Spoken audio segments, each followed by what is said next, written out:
ಈಗ ಆಯ್ತಲ್ಲ, ಇದು ಏನಾಗುತ್ತೆ ಅಂದರೆ ಇದು ನಿಮ್ದು ಒಂದೇ ಅಲ್ಲ, ಇದು ಹಳ್ಳಿಗೆ ಎಲ್ಲಿಂದ ಹೋಗ್ತೀರಿ ನೀವು? ಸುತ್ತ ಹಳ್ಳಿ ಎಲ್ಲೆಲ್ಲ ಇದೆ, ಎಲ್ಲೆಲ್ಲ ಹಾಕಿರ್ತಾರೆ. ನಿಮ್ಮ ಅಮ್ಮಂಗೆ ಓಡಾಡೋಕ್ಕಾಗೋದಿಲ್ಲ, ತಿರುಗಾಡೋಕ್ಕಾಗೋದಿಲ್ಲ, ಅವ್ರಿಗೆ ಯಾಕೆ ಓಪನ್ ಮಾಡೋಕ್ಕಾಗೋದಿಲ್ಲ ಅಂತ ಅವ್ರನ್ನ ಬೇರೆ ಡ್ಯೂಟಿಗೆ ಹಾಕಿ ಅವ್ರಲ್ಲಿ ಎಲ್ಲಿದ್ರೆ ಅಲ್ಲಿಗೆ ಹಾಕ್ಬಿಟ್ಟು ಇದು ಮಾಡಬೇಕು ಅಂತ ನನ್ನ ನಿವೇದನೆವ. ನೀವು ಬೇಕಾದ್ರೆ ರೆಕಾರ್ಡಿಂಗ್ ಮಾಡ್ಕೊಂಡು ನಾನು ಪಾಪ ಒಳ್ಳೇದು ನೀವು ಮಾಡಕ್ಕೆ ಬಂದಿರೋದು ನಿಮ್ಮಲ್ಲಿ ನಂದೇನು ಅಬ್ಜೆಕ್ಷನ್ ಇಲ್ಲ. ಈ ಸರ್ಕಾರ ಹೈಯೆಸ್ಟ್ ಹುಡುಗಿಡ್ ಸರ್ಕಾರ, ಇದರಲ್ಲಿ ನೀವು ಎರಡು ಮಾತಿಲ್ಲ. ನಾನು ಏನು ಬೇರೆ ಮಾತು ಹೇಳ್ತೀಯಲ್ಲ ಮಗ, ಇದು ದೊಡ್ಡ ದ್ರೋಹ ಮಾಡ್ತಾ ಇದೆ ಜನಗಳು. ಇದು ಜಾತಿ ಗಣತಿನೇ ಅಲ್ಲ, ಇದು ದುಡ್ಡು ಹೊಡಿಯೋ ಗಣತಿ.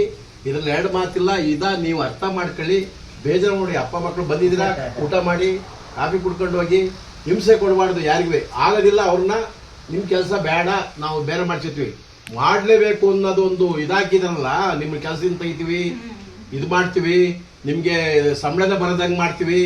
ಇದೆಲ್ಲ ಸಿದ್ದರಾಮಯ್ಯ ಇದು ಅಹಂಕಾರ. ಇನ್ನೊಂದು 2 ವರ್ಷ 1 ವರ್ಷ ಅಷ್ಟೇ ನೋಡಿ. ಮುಂದೆ ಏನು ದೇವರು ರಾಮ ರಾಜ್ಯ ಅಂತ ಹೇಳಿದ್ರಲ್ಲ, ನರೇಂದ್ರ ಮೋದಿ ರಾಮ ರಾಜ್ಯ ಬಂದೇ ಬರುತ್ತೆ. ಇದ್ರಲ್ಲಿ ಎರಡು ಮಾತಿಲ್ಲವ ತಾಯಿ. ನಿಮ್ಗೆ ಒಳ್ಳೇದಾಗ್ಲಿ, ಎಲ್ಲ ದೇವ್ರು ಒಳ್ಳೇದ್ ಮಾಡಿ. ನಿಮ್ಗೆ ಬಂದಿದ್ದೀರಾ, ಇದು ಬೇಡ ಇರ್ಲಿ, ಹೋಗಿ. ಥ್ಯಾಂಕ್ ಯು, ಬೇಡ ಹೋಗಿ. ಅಲ್ಲ, ಇದೆಲ್ಲ ಎಂತ ಇದು ಎಲ್ಲ ಇದು ಏನು ಅಂದ್ರೆ ಶಿಸ್ತಿಲ್ಲ. ಇದಕ್ಕೆಲ್ಲ ಇನ್ಫಾರ್ಮೇಶನ್ ಏನ್ ಕೊಡ್ಬೇಕು ನಾವು? ಜಾತಿ ಗಣತಿ ಕೊಟ್ಟು ಏನಾಗುತ್ತೆ ನನಗೆ ಅಂತ ಹೇಳಿ ಹೋಲಿ, ಅಲ್ಲ ಹೇಳ ಹೋಲಿ. ಜಾತಿ ಗಣತಿ ಏನಾಗುತ್ತೆ ಇದ್ರಲ್ಲಿ ಇಂತ ನಾನು ಮುಂದೆ ನೋಡಿ ಹೊತ್ತು ನಡಿ ಇವ್ರು ಏನ್ ಮಾಡ್ತಾರೆ ಅಂತ ಇದ್ದು ತೋರ್ಸಕ್ಕಲ್ಲ. ಇವ್ರು ಏನ್ ಗೊತ್ತಾ, ಮೊದ್ಲು ಒಂದ್ಸಲ 180-200 ಕೋಟಿ ಖರ್ಚು ಮಾಡಿದ್ದಾರೆ. ಈಗ 450 ಕೋಟಿ ಸ್ಯಾಂಕ್ಷನ್ ಮಾಡಿದ್ದಾರೆ. ಏನವ ಅದ ಎಲ್ಲ ಅದೇನಾಗತ್ತೆ, ಇದಿಟ್ಗೆತಾರೆ 450 ಕೋಟಿ ದುಡ್ಡು ಗುಳುಂಬಂತಾರೆ. ಕರೆಕ್ಟ್ ಸುಳ್ಳು ಹೇಳವ ಪಾಪ. ಬೇಜಾರ ನನ್ನ ಮಗಳಿದ್ದಂಗೆ ಇದೆಯಾ. ನಾವು ನಿಮ್ ಬಗ್ಗೆ ಬಹಳ ರೆಸ್ಪೆಕ್ಟ್ ಮಾಡ್ತೀವಿ. ಬಂದು ಖುಷಿ ಆಯ್ತು. ಒಳ್ಳೇದ್ ಮಾಡವ. ನಿಮ್ಗೆ ಎಲ್ಲೋ ಅದು ಏನ್ ಮಾಡ್ಕೊಂಡು ಹೋಗವ ನಿಮ್ ಕೆಲಸ ಪಾಪ. ಮನೆ ಇದನ್ನಾರು ನೋಟ್ ಮಾಡ್ಕೊಳ್ಳ, ಇವ್ರು ಕೊಟ್ಟಿಲ್ಲ ಇನ್ಫಾರ್ಮೇಶನ್ ಅಂತ. ಹಾ ಮಾಡು, ಒಳ್ಳೇದು.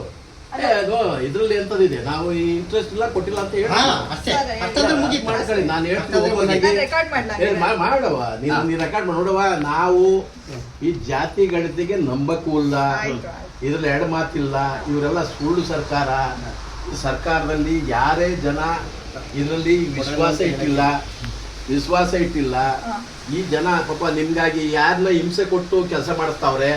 ಆ ಹಿಂಸೆ ಒಳಗಾಗ್ದಲೆ ಎಲ್ಲರಿಗೂ ತೊಂದರೆ ಕೊಡ್ದಂಗೆ ಕೆಲಸ ಮಾಡಿಸ್ಲಿ. ಯಾರು ಪಾಪ ಕೆಲ್ಸಕ್ಕೆ ಹೋಗ್ತಾ ಇದ್ದಾರೆ, ಪಾಪ ಅವ್ರಿಗೆ ಆಗೋದಿಲ್ಲ, ಅವ್ರಿಗೆ ಮೊಬೈಲ್ ಆನ್ ಮಾಡಕ್ ಬರೋದಿಲ್ಲ, ಅಂತವರೆಲ್ಲ ಕೆಲ್ಸಕ್ಕೆ ಹಾಕ್ಬಿಟ್ಟು ಸಾಯಿಸ್ತಾವ್ರೆ. ಇಂಥ ಜನ ಈ ದೇಶದ್ರೋಹಿ ಸರ್ಕಾರ. ಇಂಥ ಸರ್ಕಾರವನ್ನು ಯಾರು ನಂಬಾರ್ದು. ಇದರಿಂದ ಮಗ ನೀವು ಬಂದಿರೋದು ಒಳ್ಳೇದಾಯ್ತು, ನಮಗೆ ಬಹಳ ಖುಷಿಯಾಗಿದೆ. ಇದನ್ನ ಸರ್ಕಾರ ತಿಳಿಸಿ. ಈ ಜಾತಿ ಗಣತಿ ಸುಳ್ಳು, ಮೋಸ, ದುಡ್ಡು ಹೊಡಿಯ ವಂಚನೆ. ಇದ್ರಲ್ಲಿ ಎರಡು ಮಾತಿಲ್ಲ ಮಗ. ನಿನಗೆ ಒಳ್ಳೇದಾಗ್ಲಿ. ನಾ ಇನ್ಫಾರ್ಮೇಶನ್ ಕೊಡೋದಿಲ್ಲ. ಇದ್ರಲ್ಲಿ ಏನಿದೆ ಕೊಡಕ್ಕೆ? ಅವಾಗ ಏನಿದೆ ಕೊಡಕ್ಕೆ ಹೇಳವ. ಎಲ್ಲ ಲೂಟಿ ಮಾರು ಸರ್ಕಾರ. ಆ ಗುಂಡಿ ಮುಚ್ಚೆ ಎಲ್ಲ, ಏರ್ ಮುಚ್ಚೆ ಎಲ್ಲ ಮಾಡ್ಕೊಂಡು ಸಾಯ್ತಾವೆ ಇವು. ಏನು ಮಾಡಕ್ಕಾಗಲ್ಲ. ದುಡ್ಡು ಹೊಡೆದು ಈಗ ಸಿದ್ದರಾಮಯ್ಯ ಖಾನ್ ಆಗ್ಯಾರೆ. ಇವ್ರು ಏನೋ ದೇವರ ಈ ರಾಜ್ಯ ಕುಲಿಗೆಟ್ಟು ಹೋಗಿದ್ದವ. ಈಗ ಎಲ್ಲಾ ಜನಗಳು ಅರ್ಥ ಮಾಡ್ಕೊಂಡ್ರೆ ಸಾಕು ಅಲ್ವಾ? ನಮಸ್ಕಾರ ಕಣ, ನಮಸ್ಕಾರ.